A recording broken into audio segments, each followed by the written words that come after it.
Or the debate is, as he said, stated for tomorrow in Cleveland, and they're getting ready for that. There won't be an audience per se. Our Chris Wallace, of course, will be moderating it, and this tax issue will no doubt come up here. There's no way you're going to stop Joe Biden from getting into that matter. Mattie Duppler, the National Taxpayers Union Senior Fellow. Gary B. Smith, the Kadena Group President, Fox News contributor. Gary, are the markets watching this closely? If they were worried about the president's taxes and all of that and coming up as an issue, today at least they have a funny way of showing it. What's going on? Yeah, precisely, Neil. I think they watched it about as long as I paid attention for was 30 seconds. You know, I think most people are of the mindset that they said, well, you know what? If I could take advantage of the tax code like the president does, I would do it. In fact, I think most people do. And they probably say, yeah, well, you know what? He's a businessman. He so far as we know, he didn't break any laws. We haven't actually seen the tax returns. And I think most people then said, okay, what's next? And then they moved on. Yeah, you might be right, but there are a lot of other people who are looking at it and saying, all right, that's a lot of years he didn't pay taxes, if true. And the $750 in each of the last 2 years, the most recent years, 2016 and 17, might stick in some scroll, but we'll see. It might not move the needle that much. So, Mattie, what do you think does? Well, I think that it'll matter how the president responds to the New York Times piece. I think Gary is right. A lot of people don't want to talk about taxes. They don't understand taxes. It might not be their vote-moving issue, but this notion about tax fairness we've seen, particularly in recent years in elections, really does play well with voters. But something that Americans should understand and appreciate with this story is that this is just a function of the tax code. You don't make any money, you don't pay any taxes. This actually creates an environment in which businesses can smooth out their business cycles year after year after year, and it's what makes America competitive against other industrialized countries. The fact that the president is someone partaking in this particular perk of the tax code doesn't make him unique. The fact that he's the president of the United States is what, of course, makes him unique. Now, the thing to keep in mind, if this does come up in the debates, it will be interesting to see how the candidates handle it. Of course, Joe Biden has talked a lot about circumstances in the tax code that allow businesses to reduce their tax liabilities by using some of the same functions that the Trump tax returns use. But the problem here for Joe Biden is that the Obama-Biden administration actually expanded the use of some of those items as a way to try to embolden the recovery in 2008 and 2009. If that point comes up, then it might actually be a tax issue that starts moving the needle for voters, because then voters are going to be wondering, well, wait a second, is this really a bad thing for the president to be using a legal part of the tax code that his own opponent put in place to begin with?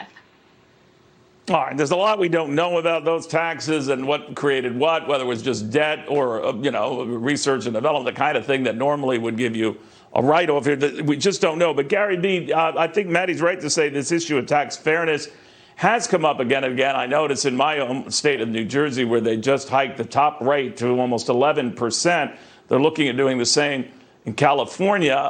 The notion is that when people were polled in New Jersey about it, more than 70% approved of the governor doing that because it wasn't them. Obviously, they felt that the rich maybe don't pay their fair share and they should pay more. So I'm just wondering whether this resonates more than the president appreciates, or those who just are stuck on the markets and all that, all worthy issues to be stuck on, don't get that this has more political life to it than the president might appreciate. What do you think?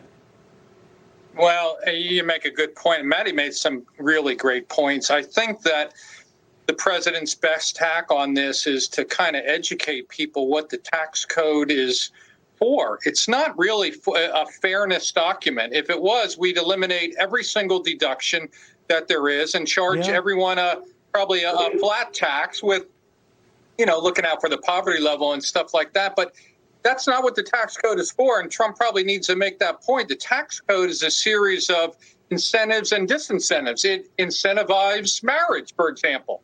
It has an incentive on home ownership versus rent.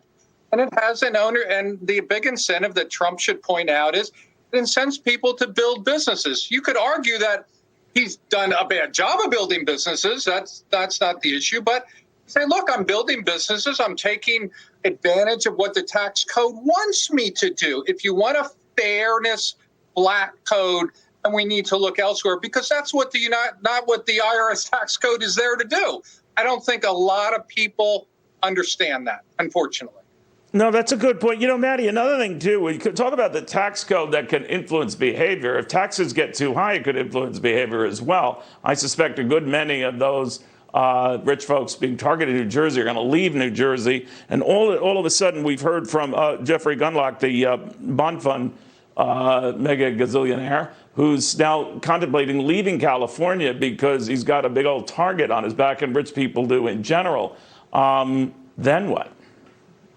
Well, you know, there was an interesting quotation from a consultant when we were going through tax reform talking about how Texas has oil, California has Silicon Valley, and New York and New Jersey have millionaires, making the point that this is the tax base. Unfortunately, that's a tax base that can vote with its feet. And in California, it's not just the threat of a wealth tax or higher income taxes, which I think their top rate's like 13.9%. It's outrageous. It's the fact that they actually have a supermajority requirement in place to raise taxes that the Supreme Court just refused to keep in place because some localities like San Francisco are trying to raise taxes further. So now it's the case that even the protections that have been built into the law are starting to get decayed in California. And I think the result of that is you're going to see people leaving pretty quickly to try and make their money elsewhere. And a lot of them have, into the safer confines. Florida's benefited, Texas has benefited. Gary B., I wonder if that is how the president pivots on this issue. Yeah, I think so. Look, he's got to put this in the mindset that, A, people can understand it, and maybe more importantly, people can understand why he did what he did. You know, the Biden will have a very good case of saying, look, my God, you're a billionaire and you only paid X.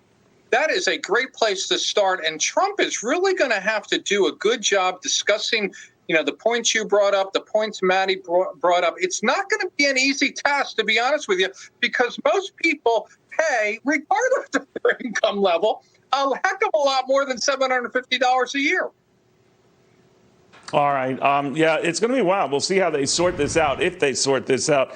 Mattie, I want to thank you. Gary B., good talking to you again, guys. We're also following developments, talk about high